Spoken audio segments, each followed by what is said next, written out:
Okay, so let's take a look at to see how we would go about representing a polar covalent bond. So first of all, we have two elements that are bonding together. We have hydrogen and we have chlorine.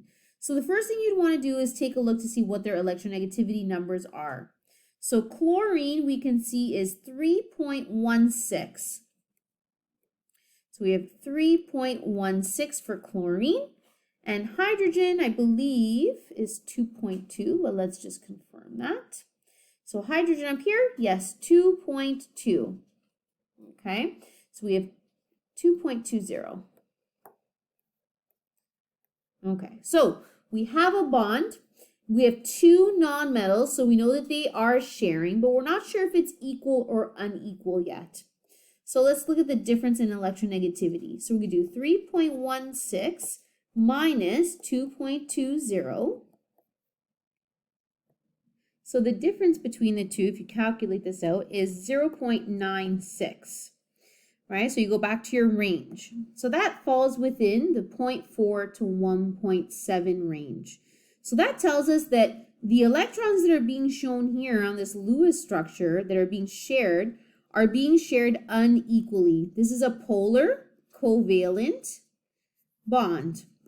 So meaning one atom is attracting those electrons more than the other. So remember, the higher the N number, the more of an attraction for electrons. So because chlorine has a higher electronegativity, it has a stronger attraction for the electrons that are being shared.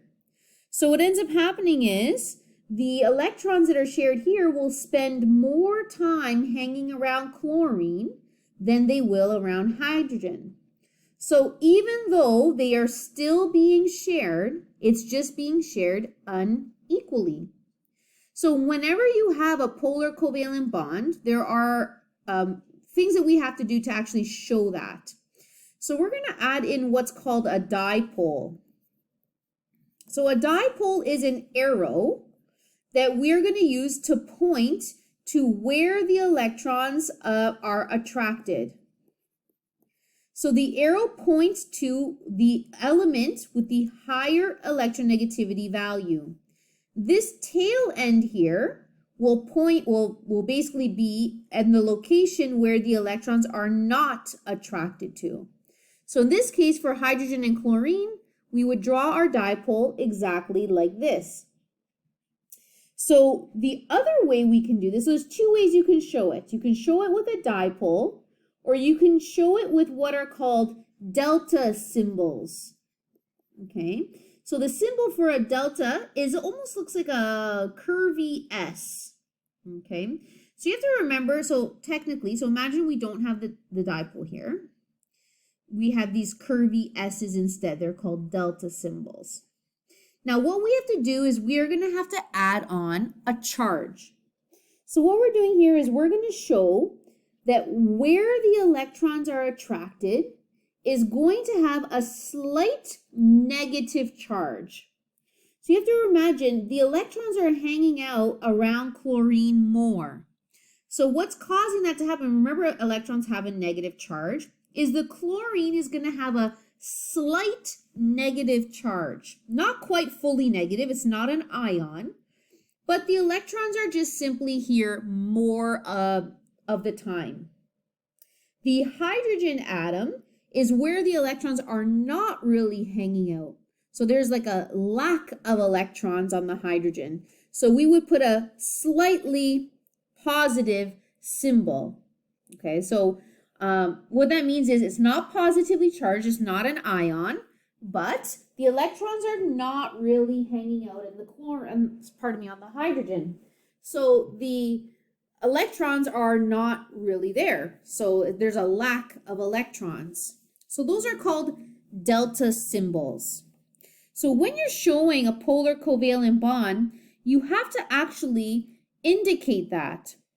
So there are two ways to represent polar bonds, like I mentioned. You can use a dipole, which is an arrow that points to the higher electronegativity element. So in this case, it's pointing towards chlorine. And it depends on how it's written as well. Like I can have the chlorine drawn this way. So I would have to point the dipole towards chlorine. It's not because it's to the right, it's because it's to the chlorine. The other method is with delta symbols. So the delta negative symbol is drawn where the electrons are being pulled, which is the higher electronegativity value. And the delta positive is drawn to where the electrons are not being pulled, which is the lower electronegativity value.